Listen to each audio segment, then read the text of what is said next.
ఈశ్వర్. ఈశ్వర్ ఎక్కడి నుంచి వచ్చినవే? సంగారెడ్డి. ఏమైంది, నీ ప్రాబ్లం ఏంది? నాకు 2014లో మా మెదక్ జిల్లా కలెక్టర్ గారు ప్రభుత్వ ఉద్యోగం ఇచ్చారు DTOలో. అప్పటి నుంచి నేను 2015లో రిటైర్మెంట్ అయినా. అప్పటి నుంచి పింఛన్ ఇచ్చారు. పోయిన సంవత్సరం 20 ఆగస్టు నుండి పింఛన్ రావడం లేదు. పింఛన్ ఇస్తలేరు. పింఛన్ గురించి వచ్చింది సార్. అది ఎందుకు కట్ చేసారు? ఏదో 15 ఏళ్ళ నాడు ఏదో కేసు ఉందా? మేము ఏం చేసినాం? తప్పేముంది మాది. తీసుకున్నాను మీరే మళ్ళీ హైకోర్టు బెనిఫిట్ ఇచ్చింది తీసుకోమని తీసుకున్నాం. మళ్ళీ SLP పెట్టి మళ్ళీ తీసేసినాం. తీస్తే అందరు 400 మంది ఉన్నాం మేము. ఇంకా ఈ డిపార్ట్మెంట్ ఎందుకు చేసింది? ఫైనాన్స్ డిపార్ట్మెంట్ ఏం తప్పు పని చేసినాం? దొంగతనం చేసినాం. ఏమైనా పని చేయలేమా? పని చేయకుండా 2 పైసలు తక్కువనే చేయాలి కదా. ఉత్తిగా అలా లెక్క కాయడం లెక్క తీసి పడేస్తే ఎట్లా సార్? ఏమని చెప్పాలి కదా. మాదేమో తప్పు ఉంటే మేము ఇది చేసిన వాడు చేసిన దొంగతనం చేసినట్టు చేస్తారు. ఇంతమంది లోపల ఇదే డిపార్ట్మెంట్ ఉందా? ఫైనాన్స్ డిపార్ట్మెంట్ వాళ్ళు ఏదో కొత్త సీఎం వచ్చింది కదా, మాకు కొద్దిగా అభిమానం ఉంటుంది. ఇది ఫైల్ తీస్తారు కదా. నాకు ఏం తప్పు పని చేసినాం? కరెక్ట్ తప్పు తీసేసినాం. మేము ఏం చేసినాం?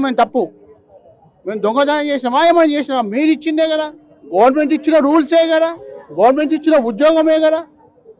ఇష్టం వచ్చినది వాడైతారేంటి? తీసుకునేది లేకుండా పత్తే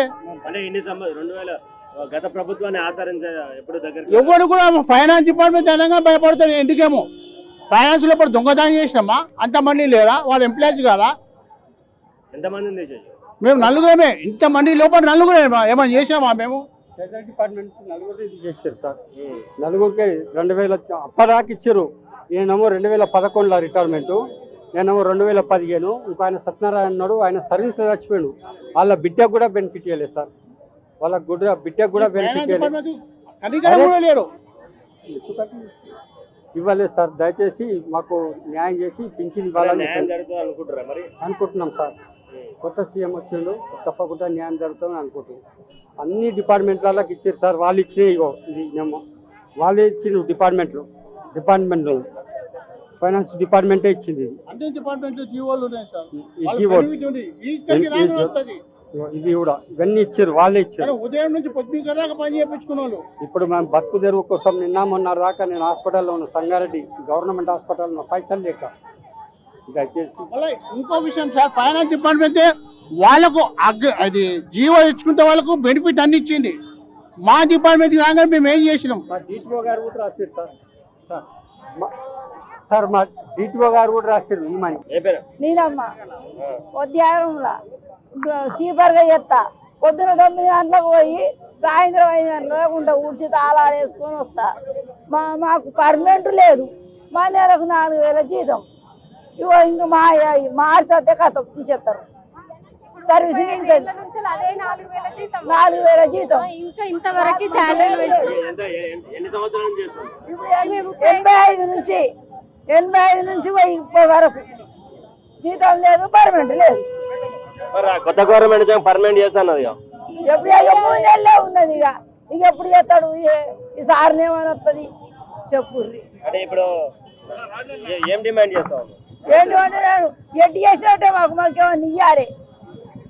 2 నెలల నుంచి మా సర్వీస్ అంతా పోయింది. సార్. ఇంకేం చేస్తాము? ఏమైతారమ్మా మీరు?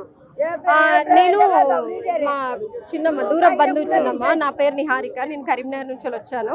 నేను ఇక్కడ ప్రజావానికి దేనికి పెట్టుకున్నా అంటే కొత్త గవర్నమెంట్ వచ్చింది. సో తెలంగాణలో నిరుద్యోగ శాఖం చాలా మంది ఉంది. ఇప్పుడు నాకు 2 పిల్లలు. నేను చాలా కష్టాలు పడ్డాను. సో నాకు కూడా ఒక గవర్నమెంట్ జాబ్ కోసమే నేను ఇంత దూరం వచ్చి అప్లికేషన్ పెట్టడం జరిగింది. ఇప్పుడు సీఎం గారు అన్న మాట ప్రకారం మీకు తెలంగాణ వాళ్ళకి నిరుద్యోగ శాఖ సమస్యలన్నీ తీరుస్తా అని చెప్పారు. సో దాని పరంగానే మేము ఇంత ఆశ కొద్ది, కొండంత ఆశ కొద్ది మేము పొద్దున బస్సు ఎక్కి ఇప్పటి వరకు వచ్చి పెట్టినాం. ఇది ఒకసారి కాదు, ప్రజావాణిలో నేను 10 ఏళ్ళ నుంచి తిరిగిన కరీంనగర్లో. అదే కలెక్టరేట్ ఆఫీస్లో దాదాపు 7.5 సంవత్సరాలు చిన్న బాబుని, మా పెద్ద బాబుని పట్టుకొని అప్పటి నుంచి తిరుగుతూ ఉన్నాను. ఇప్పటి వరకు నాకు ఒక జాబ్ రాలేదు. స్టాఫ్ సెలక్షన్స్ రాశాను, బ్యాంక్ ఆఫ్ బరోడా రాశాను, రైల్వే డిపార్ట్మెంట్ రాశాను. ఒక్క ఒక్క జాబ్ అంటే ఒక్క జాబ్ లేదు ఇప్పటి వరకు. కనీసం ఈ కొత్త గవర్నమెంట్ వచ్చింది కదా, రేవంత్ రెడ్డి గారన్నా నాకు ఒక చిన్న జాబ్ అని ఇప్పిస్తారని మనస్ఫూర్తిగా కోరుకుంటున్నాను సార్. అంతే. ఏప్రిల్ అయితే అయిపోతుంది నాది. నేను ఏం తినుకుంటూ ఉండాలి, నాకు ఎవరు లేరు, నాకు ఎవరేం పెట్టరు. సార్ ఏం చేస్తా, న్యాయం చేస్తా. న్యాయం అంటూ కూడా చేస్తా. న్యాయం నాకేమైనా న్యాయం చేస్తారా? ఏం చేస్తారు? ఖచ్చితంగా సపోర్ట్ చేయాలి సార్. ఇప్పుడు ఏ వాళ్ళు నాకు తిండి పెట్టడం లేరు.